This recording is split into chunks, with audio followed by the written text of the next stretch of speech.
जमींदार सीमा को बहुत समझाने की कोशिश करता है, पर सीमा जमींदार की बात मानने तैयार नहीं थी। आखिर में सीमा की बातें सुनने के बाद जमींदार सोचने लगता है। मुझे लगता है सीमा मेरी बात नहीं मानेगी, पर अगर वो काम करने इतने दूर जाएगी तो वो अजय का ध्यान नहीं रख पाएगी। एक काम करता हूँ, मैं सीमा को मेरी गांव के अंदर वाली जमीन पर काम करने के लिए कह देता हूँ, ताकि वो खेतों पर काम भी कर सके और अपने घर का ध्यान भी रख सके। ठीक है सीमा बेटी, मैं तुम्हें अपने खेत पर काम करने की इजाजत तो दे सकता हूँ, पर तुम्हें मेरी एक बात माननी होगी। हाँ काका, बोलिए ना।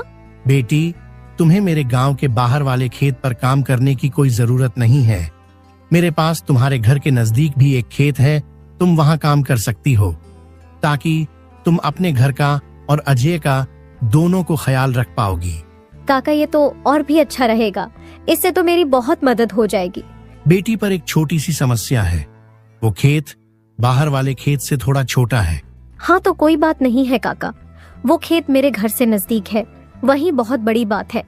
मैं खेत में काम करने के साथ साथ दूसरे के घर का काम भी करना शुरू कर दूंगी, ताकि उन पैसों से मैं राजू की पढ़ाई का खर्च निकाल सकूं।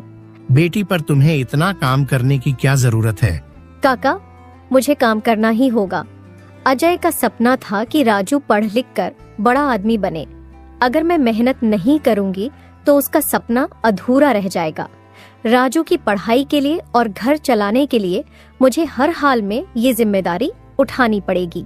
जमींदार सीमा के संकल्प और साहस से भावुक हो जाते हैं। ठीक है बेटी, तुम्हारी मेहनत देखकर मुझे पूरा भरोसा है कि तुम जरूर सफल होगी। मैं तुम्हारी हर संभव मदद करूंगा। तुम कड़ी मेहनत करो, भगवान भी तुम्हारे साथ हैं। सीमा ने जमींदार के गांव के अंदर वाले खेत पर काम करना शुरू कर दिया। वह सुबह खेत पर काम करती और दोपहर के बाद गांव के घरों में सफाई और खाना बनाने जैसे छोटे मोटे काम करने जाती। धीरे धीरे सीमा की मेहनत रंग लाने लगी। खेत में अच्छी फसल हुई, जिससे उसका घर चलने लगा, और जो पैसे वह दूसरों के घरों में काम करके कमाती थी, वह राजू की पढ़ाई में खर्च करने लगी। बेटा, मैं चाहती हूँ कि तुम मन लगाकर पढ़ाई करो। तुम्हारे पिताजी का सपना है कि तुम अफसर बनो। मैं तुम्हारे लिए हर मुश्किल को पार कर लूंगी। माँ, मैं कड़ी मेहनत करूंगा। एक दिन मैं पिताजी का सपना पूरा करके दिखाऊंगा। सीमा की मेहनत और त्याग से गांव के लोग भी प्रेरणा लेने लगे। उन्होंने देखा कि कैसे एक माँ अपने परिवार के लिए हर कठिनाई का सामना कर रही है।